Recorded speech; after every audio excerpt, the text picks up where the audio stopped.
Today is March 27th, 2025.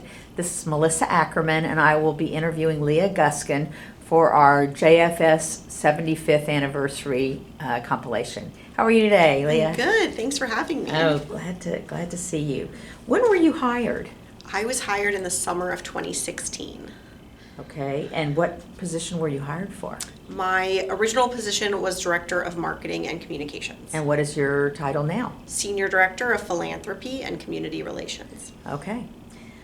Why did you go to work for JFS? So the real reason I came to work for JFS is I was living in New York City at the time, and I was looking to get back to this part of the country. JFS had a job opening. I had never worked in social service, and I just thought, this is a great way to get back to Texas. Did you grow up in Texas? I did. I grew up in Fort Worth. Okay. I did, yes. And I had spent most of my life away. I moved out of Texas when I was 15. But this felt like a good mix of city and easy to get around, an easy place to live. So I thought by taking the JFS job, I would be in this job for 2 years and then find something else. And here we are, 8.5 years later. I can't imagine working somewhere else, honestly. What was your background in?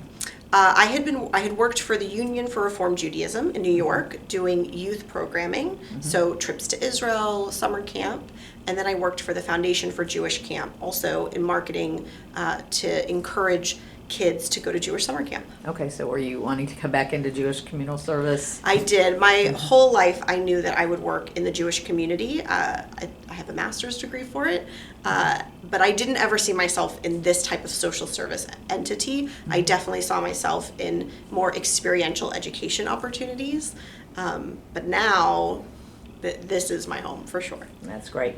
And have you always been in this location, this office? I have not. So my first 6 months working for JFS, I was in the Arapahoe building. And then for 2 years after that, I was at an offsite location on the toll road. We had our accounting office there, our older adults office, and then for a short period, those 2 years, we had marketing and fundraising. So I worked there, and then in early fall of 2019, I moved back into the Arapahoe building. Okay. And what lay people have you worked with over the years? Many. In my position in marketing and fundraising, I work a lot with our board. So when I was hired, Randy Colin was our board chair, and I got to work with him and Michael Kaufman very closely because that was a period of leadership transition for the agency. So I worked closely with them on communications plans. And then I got to work with Julie Lieberman. I got to work with Julie Gothard, Eric Goldberg, and then other various committee members and board members throughout the years. And different committees? Have you been involved with a lot of committees? So I've been involved with what we used to have a separate marketing committee and resource development committee. Those have been combined to more mirror the way internally our department works. I also have participated in strategic planning. I have participated in other small task force, branding task force, things like that. And what programs and services have begun or ended or evolved during your time here? Several. One of the ones that started and unfortunately ended during my time here was transitional housing in a substantive way. We still have a small Tell me what program. That is. So transitional housing is an opportunity for families mostly that are trying to leave a domestic violence situation and need a soft place to land. Someplace that's safe, that they can spend some time getting their life back on track the way that they want to. And we were very fortunate to receive a state grant to have about 20 apartments. We were able to fill those. Unfortunately, that state funding went away, and so with it, the transitional housing program in that form also went away. We're lucky now that we have a small program called Hannah's House, specifically for members of the Jewish community who are looking for a Jewish kosher home. We currently have a family that is living there and it's a transitional housing opportunity. Okay. Well, I didn't know about that. It is in partnership with the National Council of Jewish Women. Okay. Yeah. Great. Any other things that you? Well, since I've been here, we added medical services. That I've been here the whole time that we started to investigate that process, do the research of does it make sense for JFS to add that to the planning the ribbon cutting for the first clinic site. So that is a new program that started while I was here. We've had other slight changes to programs. So of course during COVID, our food pantry model changed drastically. We know that in-person client choice is really a best practice, but that wasn't practical during COVID. So Client choice of what?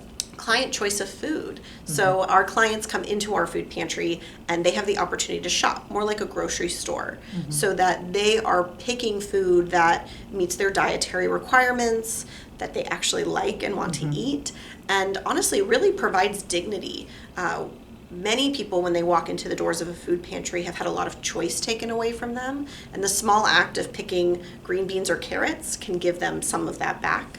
But COVID made that unsafe. So we pivoted to a drive-through model where people literally stayed in their cars and we put pre-made boxes in. So that was a big shift in how we provided a service. Fortunately, we're back to our client choice model. But I think during those times of whether it's a massive pandemic or a winter storm, the agency does a really good job of taking the services it provides and changing them enough to meet the need of the community, even if it's for a fixed period. What changes in the Jewish community have occurred that influenced how JFS responded to the community's needs? Oh, the changes in the Jewish community. I think this is true probably across the country, that Jewish communities have gotten more savvy, I think, when it comes to collaboration amongst agencies. I feel that JFS and our sister organizations do a much better job today than we did 8 years ago of talking to each other to strengthen the services that we offer and not duplicate. And I think that has really impacted the way that we serve our community and the way that donors and volunteers can interact with us, that they know that their time or their treasure that they're giving is going a little bit further because we're interacting with each other. What are some initiatives to increase interest in Jewish Family Service and its mission? Well, right now, as we are filming this, we are nearing the end of a capital campaign to celebrate 75 years of the agency that will propel us into the next 75 years. So through that campaign, helping the community understand our vision of the agency has really opened a lot of doors for us and drawn more interest in the agency and where we are today. Also, as we're sitting here filming this, we are working on new branding for the agency, and the rollout of that will also help us tell our story better, to help new people come and find us that need us or want to help us. Okay. How much are you trying to raise in this capital campaign? Our goal is $40 million. How's it going? It's going really, really well. We are close. That's amazing. Yes. What are who are some of the key staff that have been here during your tenure? Key staff. So Ariella Goldstein, who is currently our longest running staff member as the Senior Director of Clinical Services Emeritus, and has really been quite a guiding light for our clinical services. Debbie Weiner, who retired while I was here, but I got to work with for many years, really is, I think, a hero to our older adults team. They look up to her and they try to emulate her empathy, her work ethic, her deep passion for helping seniors age with dignity. So I see, elements of her influence all the time in that department. Kathy Barker has been here the whole time, and I have worked for her the whole time that I've been here. And it has been remarkable to watch her. When I started, she was our COO, and to watch her take this agency to an entirely new level as our CEO and the vision that she has is, I think, inspiring for all of us, and I think really pushes us to meet those goals that she sees this vision of what we can be, and we're all just like, yes, how do we help get there? So I think she's also been quite a key staff member. Mm-hmm. In relation to your time at JFS, what are you most proud? Oh, what am I most proud of? I think if we were sitting here a year from now, I think it would be the new building. But shy of that, I think I am most proud of the fact that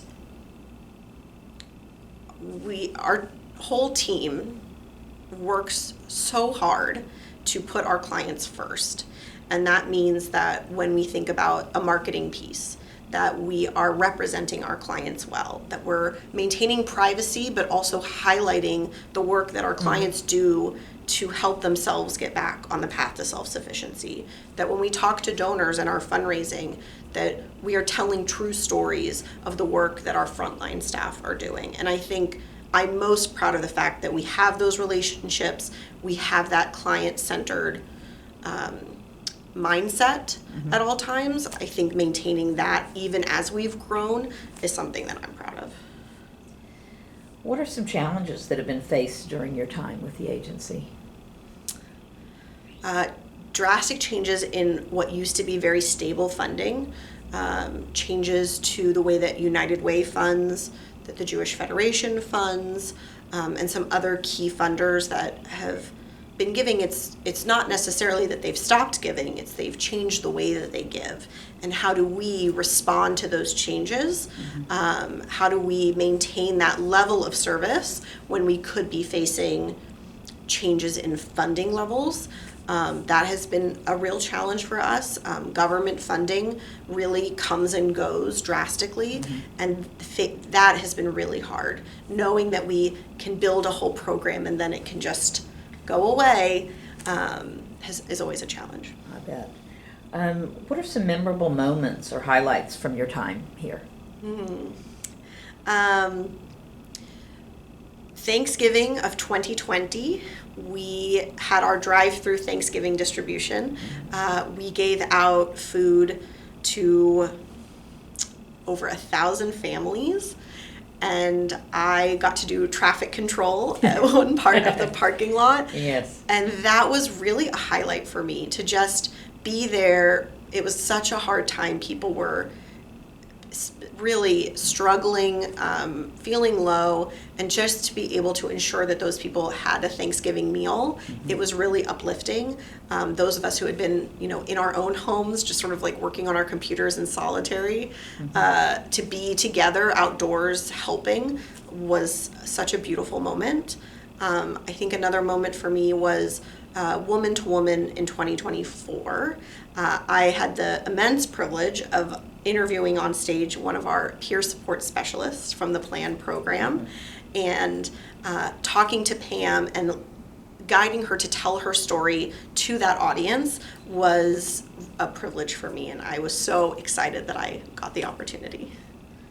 What is something about JFS that is not commonly known that you want the community to know and understand?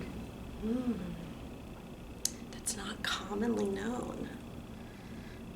I'm going to assume you don't want to hear about how competitive our white elephant is at the holiday time. I actually heard a little bit about the white elephant. Oh, goodness. The chicken feet. Yes, we do have chicken feet, but the whole game gets very competitive between staff members. We tried to move away from white elephant as our staff grew, but no one would have it. We have had to do white elephant. It's a great moment for us. But I think the thing that I would want people to know is that we're here, and people can call us. Even if you're not sure, is this something JFS does? We're here for you to call us. You can ask us. If we don't have it, guaranteed we know someone who does, and we are more than happy to make a referral. And so I think I would want people to know that we're here for them to reach out to. Describe the value of JFS to the Dallas Jewish community.